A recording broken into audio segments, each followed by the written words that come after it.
ಇದು KC valley ನೀರು, ಇದು ಬೆಂಗಳೂರು ನೀರು, ಕೊಳಚೆ ನೀರು ಕೊಟ್ಟಿದ್ರಿ. ಇದೇ ಕಾವೇರಿ ವಾಟರ್ ಅಲ್ಲ, ತುಂಗಭದ್ರಾ ವಾಟರ್ ಅಲ್ಲ. 8 ಕಾಂಗ್ರೆಸ್ ಕೊಟ್ಟಿರ್ತಕ್ಕಂಥ ನಾವು ಏನು ನಿಮ್ಮ ಶಾಸಕರನ್ನ 2006ರಲ್ಲಿ ಕೋಲಾರಕ್ಕೆ ಭದ್ರಾ ನದಿಯಿಂದ ನೀರು ಕೊಡ್ತೀವಿ ಅಂತ ಗುದ್ಲಿ ಪೂಜೆ ಮಾಡಿದ್ರು. ಸುಮ್ನೆ ರಾಜಕಾರಣ ಮಾಡ್ತೀರಾ ಅಂತಂದ್ರೆ ಅದೇನು ತಿಳ್ಕೊಂಡ್ರೆ ಮಾತಾಡೋದು ಬಹಳ ಸಲೀಸು. ಇಂಥ ಗಂಭೀರವಾದ ಸಮಸ್ಯೆನ ತಪ್ಪು ಮಾಹಿತಿ ಮಾಡ್ಲಿಕ್ಕೆ ನಾನು ಜನಪ್ರತಿನಿಧಿ ಅಲ್ವಾ ಅಧ್ಯಕ್ಷೆ? ಇದು KC ವ್ಯಾಲಿ ನೀರು, ಇದು ಬೆಂಗಳೂರು ನೀರು. ಮಾನ್ಯ ನಮ್ಮ ನಮ್ಮ DK ಶಿವಕುಮಾರ್ ಕೊಡ್ತಕ್ಕಂಥ ಬೆಂಗಳೂರು ನೀರು. ಇದು ಚಿಕ್ಕಬಳ್ಳಾಪುರ ಕೋಲಾರ ಕೊಡ್ತಕ್ಕಂಥ ಇದು ನಿಮ್ಮ ಗಿಫ್ಟ್ ನೀರು. ನೀವು ನಿಜವಾಗ್ಲೂ ಇದ್ರ ಬಗ್ಗೆ ಅರಿವಿದ್ರೆ, ಇದ್ರ ಬಗ್ಗೆ ನಮಗೆ ಜ್ಞಾನ ಅಂತ ಇದ್ರೆ ನಮ್ಮನ್ನ ಜನಪ್ರತಿನಿಧಿಯಾಗಿ ಆಯ್ಕೆ ಮಾಡಿ ಬಿಟ್ಟವ್ರಿ. ಬಟ್ ನಾವು ಕೊಡ್ಬೇಕಂತ ಕರ್ತವ್ಯನ ನಾವು ಮಾಡ್ತಾ ಇಲ್ಲ. ನಾವು ಕೈ ಮುಗಿದು ನಿಮ್ಮನ್ನು ಕೇಳ್ತಾರ ಸರ್ಕಾರಕ್ಕೆ ಒಂದೇ, ನೀವು ನೀರು ಕೊಟ್ಟಿದ್ದೀರಿ, ಕೊಳಚೆ ನೀರು ಕೊಟ್ಟಿದ್ದೀರಿ. ಇದೇ ಕಾವೇರಿ ವಾಟರ್ ಅಲ್ಲ, ತುಂಗಭದ್ರಾ ವಾಟರ್ ಅಲ್ಲ, ಕೊಳಚೆ ನೀರು ಕೊಟ್ಟಿದ್ದೀರಿ. ಆ ಕೊಳಚೆ ನೀರನ್ನ 3ನೇ ಹಂತ ಶುದ್ಧೀಕರಣ ಮಾಡ್ಕೊಡಿ ಅಂತ ತಮ್ಮನ್ನ ಕೇಳ್ತಾ ಇರೋದು. ಈಗ ಬೇರೆ ಕೇಳ್ತಾ ಇಲ್ಲ. ಕೋಲಾರ ಜಿಲ್ಲೆ, ಚಿಕ್ಕಬಳ್ಳಾಪುರ ಜಿಲ್ಲೆ ಕೇಳ್ತಾ ಇರೋದು ಕೊಳಚೆ ನೀರು ಕೊಟ್ಟಿದ್ದೀರಿ, ಆದ್ರೆ 3ನೇ ಹಂತ ಶುದ್ಧೀಕರಣ ಮಾಡ್ಕೊಡಿ ಅಂತ ನಾವು ಕೇಳ್ತಾ ಇರೋದು. ಈಗ ಆಗಿರ್ತಕ್ಕಂಥದನ್ನೆಲ್ಲ ಅವರು 2 ಬಾಟಲ್ ನೀರು ತಂದು ತೋರಿಸ್ತಾ ಇದ್ದಾರೆ. ಅದು ಆ ನೀರು ಯಾವುದು, ಈ ನೀರು ಯಾವುದು ಎಂಬುದು ನಮ್ಗೆ ಗೊತ್ತಿಲ್ಲ.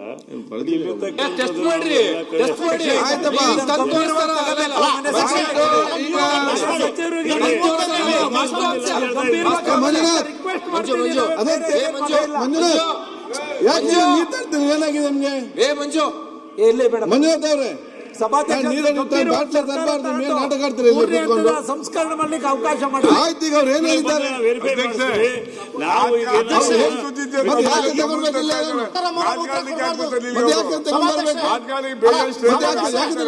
ಈ ಸಲ ತಾತ್ಸಾರ ಮನೋಭಾವ ಮಂಜುನಾಥ್ ಅವರೇ, ಅವ್ರು ಏನ್ ಹೇಳಿದ್ದಾರೆ? ಸೈಂಟಿಸ್ಟ್ ಅನ್ನು ನಿಮ್ಮನ್ನ ಚರ್ಚೆ ಮಾಡ್ತಾ ಹೇಳಿದಾರಲ್ಲ, ಸದಾ ಬಾಟ್ಲಿ ಬಿಸಾಡಬೇಡಿ, ನಾವು ತಗೊಂಡೋಗಿ ಅಲ್ಲಿ. ಅಧ್ಯಕ್ಷ ಸುರೇಶ್ ಅಧ್ಯಕ್ಷ 1 ನಿಮಿಷ ಅಧ್ಯಕ್ಷ, ದಯವಿಟ್ಟು ಗಂಭೀರ ನೋಡಿ. ದಕ್ಷಿಣ ಕನ್ನಡದಲ್ಲಿ ಎಂಡೋಸಲ್ಫೇನ್ ಅಂತ ನೀವು ಮಾಡಿದಾಗ ಇವತ್ತು ಏನಾಗಿದೆ ಪರಿಸ್ಥಿತಿ ತಮಗೆ ಗೊತ್ತಿದೆ. ಇವತ್ತು ನಮ್ಮ ಪೀಳಿಗೆ ಮಕ್ಕಳಿಗೆ ಇವರು ವಿಷ ಕೊಡ್ತಾ ಇದ್ದಾರೆ ಸಭಾಧ್ಯಕ್ಷ. ಆಯ್ತು, ವಿಷ ಇವತ್ತು ಕೋಲಾರ ಚಿಕ್ಕಬಳ್ಳಾಪುರದಲ್ಲಿ 4ರಿಂದ 8 ಕಾಂಗ್ರೆಸ್ ಕೊಟ್ಟಿರ್ತಕ್ಕಂಥ ನಾವು ಏನು ನಿಮ್ಮ ಶಾಸಕರನ್ನ, ಆದ್ರೆ ಎಲ್ಲೋ ಒಂದ್ ಕಡೆ ನೀವು ನಮ್ಗೆ ಮೋಸ ಮಾಡ್ತಾ ಇದ್ದೀರಾ. ಓಕೆ ಅಧ್ಯಕ್ಷರೇ, ಮಾನ್ಯ ಸಚಿವರು ಮನವಿ, ಅವರ ಅನುಮತಿ ಮೇರೆಗೆ ಈಗ ಪದೇ ಪದೇ ತಪ್ಪು ಸಂದೇಶ ಹೋಗೋದು ಬೇಡ. ಮಾನ್ಯ ಸಚಿವರ ಅನುಮತಿಯೊಂದಿಗೆ ನಾನು ಮಾತಾಡ್ತಾ ಇದ್ದೇನೆ. ಯಾರಾದರೂ ವೈಜ್ಞಾನಿಕ ಸಂಸ್ಥೆ ಅಧ್ಯಯನ ಮಾಡಿ, ವೈಜ್ಞಾನಿಕ ಸಂಸ್ಥೆ, ಯಾಕಂದರೆ ವೈಜ್ಞಾನಿಕ ಸಂಸ್ಥೆ ಅಂತ ಹೇಳ್ಕೊಳ್ಳೋರು ಬೇರೆ, ಅವಕ್ಕೆ ಸೂಡೋ ಸೈಂಟಿಫಿಕ್ ಆರ್ಗನೈಸೇಷನ್ಸ್ ಅಂತ ಕರಿತೇವೆ, ಅದಲ್ಲ. ನಿಜವಾದ ವೈಜ್ಞಾನಿಕ ಸಂಸ್ಥೆ ಅಧ್ಯಯನ ಮಾಡಿ, ಪರಿಶೀಲನೆ ಮಾಡಿ, ತನಿಖೆ ಮಾಡಿ, ಇದರಲ್ಲಿ ಏನು ಬದಲಾವಣೆ ತಗೊಳ್ಬೇಕು ಅಂತ ಅವರು ಶಿಫಾರಸು ಮಾಡಿದರೆ ಅದೆಲ್ಲದಕ್ಕೂ ಸರ್ಕಾರ ಪರಿಗಣನೆ ಮಾಡುತ್ತೆ. ಅದನ್ನ ಬಿಟ್ಟು ಅಧ್ಯಕ್ಷರೇ, ಸುಮ್ಮನೆ ಈ ರೀತಿಯಾಗಿ ಅನಗತ್ಯವಾಗಿ ಏನು ಆಧಾರ ಇಲ್ಲದೆ ಮಾತಾಡುವಂತಾದ್ರಿಂದ ಯಾವ ಸಾರ್ವಜನಿಕ ಹಿತನೂ ಸಾಧನೆ ಆಗೋದಿಲ್ಲ. 2006ರಲ್ಲಿ ಕೋಲಾರಕ್ಕೆ ಭದ್ರಾ ನದಿಯಿಂದ ನೀರು ಕೊಡ್ತೀವಿ ಅಂತ ಗುದ್ಲಿ ಪೂಜೆ ಮಾಡಿದ್ರು. ಕೋಲಾರಕ್ಕೆ ಭದ್ರಾ ನದಿಯಿಂದ ಕೊಡ್ತೀವಿ ಅಂತ ಯಾವ ನೀರು ಬರಲಿಲ್ಲ. ಎಲ್ಲ ಅಧಿಕಾರಿಗಳಿದ್ದಾಗ ಏನೂ ಮಾಡೋಕ್ಕಾಗಲಿಲ್ಲ ಕೋಲಾರ ಚಿಕ್ಕಬಳ್ಳಾಪುರಕ್ಕೆ. ಈಗ ನಾವು ಒಂದು ತುಂಬ ಹದಗೆಟ್ಟಿದ್ದಂಥ ಪರಿಸ್ಥಿತಿಗೆ ಪರಿಹಾರ ಮಾಡಲಿಕ್ಕೆ ಒಂದು ಸೊಲ್ಯೂಷನ್ ಕೊಟ್ಟಿದ್ದೇವೆ. ಅದರಲ್ಲಿ ಇನ್ನೂ ಏನಾದರೂ ನಾವು ಸುಧಾರಣೆ ಮಾಡ್ಕೋಬೇಕಾದ್ರೆ ಅದಕ್ಕೂ ತಯಾರಿದ್ದೇವೆ. ಇದರಿಂದ ಏನು ತೊಂದರೆ ಆಗುತ್ತೆ ಅಂತೇಳಿ ಯಾವುದಾದ್ರೂ ವೈಜ್ಞಾನಿಕ ಸಂಸ್ಥೆ ತೋರಿಸ್ಕೊಟ್ರೆ ನಮಗೆ ಅದಕ್ಕೆ ನಾವು ತಿದ್ದುಕೊಳ್ತೇವೆ, ಅದಕ್ಕೆ ಏನು ಬೇಕೋ ಮಾಡ್ಕೊಳ್ತೇವೆ. ಅದನ್ನು ಬಿಟ್ಟು ಸುಮ್ಮನೆ ಇದು ರಾಜಕೀಯ ಕಾರಣಗಳಿಗೆ, ಯಾಕಂದರೆ ಅವರು ಪಕ್ಷದ ಹೆಸರು ಹೇಳಿ ಮಾತಾಡ್ತಾ ಇದ್ದಾರೆ, ರಾಜಕೀಯ ಕಾರಣಗಳಿಗೆ ವಿರೋಧ ಮಾಡೋದ್ರಿಂದ ಏನು ಯಾವ ಜನಕ್ಕೂ ಕೂಡ ಲಾಭ ಇಲ್ಲ, ಯಾವ ಜನಕ್ಕೂ ಕೂಡ ಲಾಭ ಆಗೋದಿಲ್ಲ. ವರ್ಲ್ಡ್ ಬ್ಯಾಂಕ್ ಅಧ್ಯಕ್ಷರು, ಯುನೈಟೆಡ್ ನೇಷನ್ಸ್ ಅಧ್ಯಕ್ಷರು ಇಬ್ಬರೂ ಕೂಡ ಸ್ಪಾಟ್ಗೆ ಬಂದು ಹೊಗಳಿ ಹೋಗಿದ್ದಾರೆ. ಕೇಂದ್ರ ಸರ್ಕಾರದ ಪಾರ್ಲಿಮೆಂಟರಿ ಕಮಿಟಿ ಸ್ಪಾಟ್ಗೆ ಬಂದು ಕೆರೆ ನೋಡಿ ಹೊಗಳಿ ಹೋಗಿದ್ದಾರೆ. ಇದನ್ನ ದೇಶದಲ್ಲಿ ಅಳವಡಿಸ್ಕೊಳ್ಬೇಕು ಅಂತ ಶಿಫಾರಸು ಮಾಡಿದ್ದಾರೆ ಕೇಂದ್ರ ಸರ್ಕಾರ. ಶಿವಕುಮಾರ್ ಅವರು ಹಿಂದೆ ನೀರಾವರಿ ಸಚಿವರಾಗಿದ್ದಾಗ ಕೇಂದ್ರ ಸರ್ಕಾರದ ನೀರಾವರಿ ಸಚಿವರು ಇವರಿಗೆ ನಿಮ್ಮ ರಾಜ್ಯದಲ್ಲಿ ಬಹಳ ಒಳ್ಳೆ ಯೋಜನೆ ಮಾಡಿದ್ದೀರಾ, ಇದನ್ನ ಇಡೀ ದೇಶದಲ್ಲಿ ಅಳವಡಿಸ್ಕೋಬೇಕು ಅಂತ ನಾವು ಶಿಫಾರಸ್ ಮಾಡ್ತಾ ಇದ್ದೇವೆ ಅಂತ ಈ ಹಿಂದೆ ಅವರು ನೀರಾವರಿ ಸಚಿವರಾಗಿದ್ದಾಗ ಹೇಳಿದ್ದಾರೆ. ಅಷ್ಟೇ ಅಲ್ಲ, ವರ್ಲ್ಡ್ ಬ್ಯಾಂಕ್ನವರು ಈ ಯೋಜನೆಯನ್ನ ಸ್ಕೇಲ್ ಅಪ್ ಮಾಡಿ ಅಂತೇಳಿ ನಮಗೆ ಅನುದಾನವನ್ನು ಕೂಡ ಅಂದ್ರೆ ಸಾಲವನ್ನು ಕೊಟ್ಟಿದ್ದಾರೆ ಈ ಯೋಜನೆಯನ್ನ ಸ್ಕೇಲ್ ಅಪ್ ಮಾಡಲಿಕ್ಕೆ. ಹೋದ ಸರ್ಕಾರದಲ್ಲಿ ಮಾಧುಸ್ವಾಮಿ ಅವರು ನೀರಾವರಿ ಸಚಿವರಾಗಿದ್ರು. ಅವರು ಬೊಮ್ಮಾಯಿಯವರಿಗೆ ಒಪ್ಪಿಸಿ ಮುಖ್ಯಮಂತ್ರಿಗಳಾಗಿದ್ದಾಗ ವೃಷಭಾವತಿಗೆ ಕ್ಯಾಬಿನೆಟ್ ಅಲ್ಲಿ ಅಪ್ರೂವಲ್ ಕೊಡಿಸಿದ್ದು ಕೂಡ ಇದೆ. ಈ ರೀತಿಯಾಗಿರುವಂತಹದ್ದು ಸುಮ್ಮನೆ ಅದನ್ನ ನೆಲಮಂಗಲ ತುಮಕೂರಿಗೆ ತಗೊಂಡೆ, ತುಮಕೂರು ಇರಲೇ ಇರಲಿಲ್ಲ. ಮಾಧುಸ್ವಾಮಿ ಅವರು ಬಹಳ ಆಸಕ್ತಿ ತಗೊಂಡು ತುಮಕೂರಿನ ಈ ಬೆಂಗಳೂರು ಬಾಜು ಭಾಗಕ್ಕೆ ಕೊಡಿಸುವಂತ ಕೆಲಸವನ್ನ ಅವ್ರು ಮಾಡಿದ್ರು. ಆ ರೀತಿಯಾಗಿ ಇದೆ. ಆದರೆ ಯಾವ ರೈತರಿಗೂ ತೊಂದರೆ ಆಗ್ಲಿಕ್ಕೆ ಆಗುವಂತ ಸಂದರ್ಭದಲ್ಲಿ ನಮ್ಮ ಸರ್ಕಾರ ಸುಮ್ಮನೆ ಕೂಡೋದಿಲ್ಲ. ವೈಜ್ಞಾನಿಕ ವರದಿ ಆಧಾರದ ಮೇಲೆ ಏನೇ ಸುಧಾರಣೆ ಕ್ರಮ ತಗೊಳ್ಬೇಕಾದ್ರೂ ನಾವು ಅದಕ್ಕೆ ತಯಾರಿದ್ದೇವೆ. ಆದರೆ ಸುಮ್ಮನೆ ಅಪಪ್ರಚಾರ ಮಾಡಿ ಆಗಿರುವ ಅನುಕೂಲಕ್ಕೆ ಮಸಿ ಬಳಿಯುವಂತಹದ್ದು, ಕಲ್ಲು ಹಾಕುವಂತಹದ್ದು, ಇದರಿಂದ ಯಾವ ಸಾರ್ವಜನಿಕ ಹಿತನೂ ಸಾಧನೆ ಆಗೋದಿಲ್ಲ. ನಾವು ಯಾವುದೋ ನಮ್ಮ ಗೌರ್ಮೆಂಟ್ ಸ್ಪಾನ್ಸರ್ಡ್ ಡಿಪಾರ್ಟ್ಮೆಂಟ್ಗೆ ಕೊಟ್ಟಿಲ್ಲ. ಇಂಡಿಯನ್ ಇನ್ಸ್ಟಿಟ್ಯೂಟ್ ಆಫ್ ಸೈನ್ಸ್ ಇಡೀ ಪ್ರಪಂಚದ 100 ಅತಿ ಪ್ರತಿಷ್ಠಿತ ಶಿಕ್ಷಣ ಸಂಸ್ಥೆಗಳಲ್ಲಿ ಭಾರತದ್ದು ಇರೋದು ಒಂದೇ ಒಂದು entry, Indian institute of science. ಇಡೀ ಭಾರತದ್ದು ಒಂದೇ ಎಂಟ್ರಿ. ಟಾಪ್ 100 ಯೂನಿವರ್ಸಿಟೀಸ್ ವರ್ಲ್ಡ್ ಅಲ್ಲಿ ಇಂಡಿಯನ್ ಇನ್ಸ್ಟಿಟ್ಯೂಟ್ ಆಫ್ ಸೈನ್ಸ್ ಒಂದೇ ಇರೋದು. ಅಂತಹ ಒಂದು ಪ್ರತಿಷ್ಠಿತ ಸಂಸ್ಥೆಯವರು ಪ್ರತಿ 3 ತಿಂಗಳು ಹೋಗಿ ನೀರ್ ಸ್ಯಾಂಪಲ್ ತೆಗಿತಾರೆ, ಬೆಳೆ ಪರೀಕ್ಷೆ ಮಾಡ್ತಾರೆ, ನೀರಿನ ಗುಣಮಟ್ಟ ಪರೀಕ್ಷೆ ಮಾಡ್ತಾ ಇದ್ದಾರೆ. 5 ವರ್ಷ, 1 ವರ್ಷ ಅಲ್ಲ, 1 ತಿಂಗಳಲ್ಲ, 5 ವರ್ಷ ಕೊಟ್ಟಿದ್ವಿ, ಮತ್ತೆ 5 ವರ್ಷಕ್ಕೆ ಅವರು ಎಕ್ಸ್ಟೆನ್ಷನ್ ಮಾಡಿದ್ದಾರೆ. ಸೊ ಎಲ್ಲಾ ಸೈಂಟಿಫಿಕ್ ಪ್ರೋಟೋಕಾಲ್ಸ್ ಅನ್ನ ಫಾಲೋ ಮಾಡ್ತಾ ಇರೋವಾಗ ಯಾವುದೋ ಬೆಳೆಗೆ ಹುಳ ರೋಗ ಬಂತು ಅಂತಂದ್ರೆ ಆ ಹುಳ ರೋಗಕ್ಕೆ ಇದು ಕಾರಣ ಅಂತ ಹೇಳ್ತಾರೆ ಅಂತ ಹೇಳಿದ್ರೆ ಇಂಥ ಸೂಡೋ ಸೈನ್ಸ್ ಇಂದ ಯಾವ ಜನರ ಹೊಟ್ಟೆ ತುಂಬಿಸ್ಲಿಕ್ಕೆ ಸಾಧ್ಯ ಇಲ್ಲ. ಹಾಗಾಗಿ ದಯವಿಟ್ಟು ಏನೇ ಆಗಲಿ, ವಿ ಆರ್ ಓಪನ್.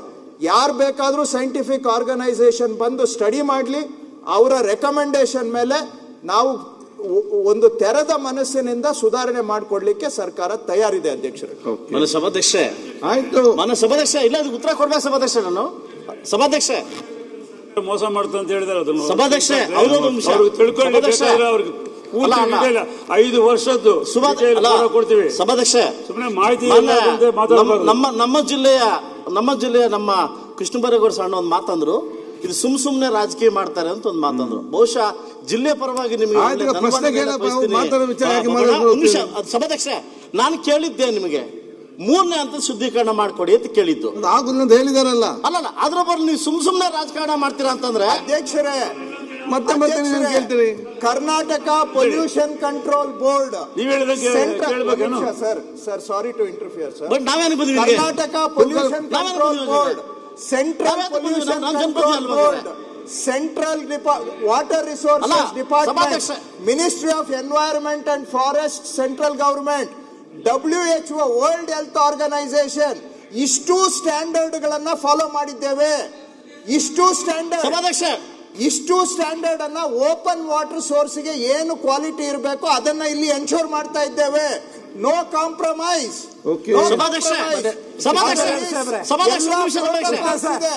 ಆ ಪ್ರೋಟೋಕಾಲ್ಸ್ ಅನ್ನ ಓದಿನೇ ಮಾಡ್ತಾ ಇದ್ದೇವೆ.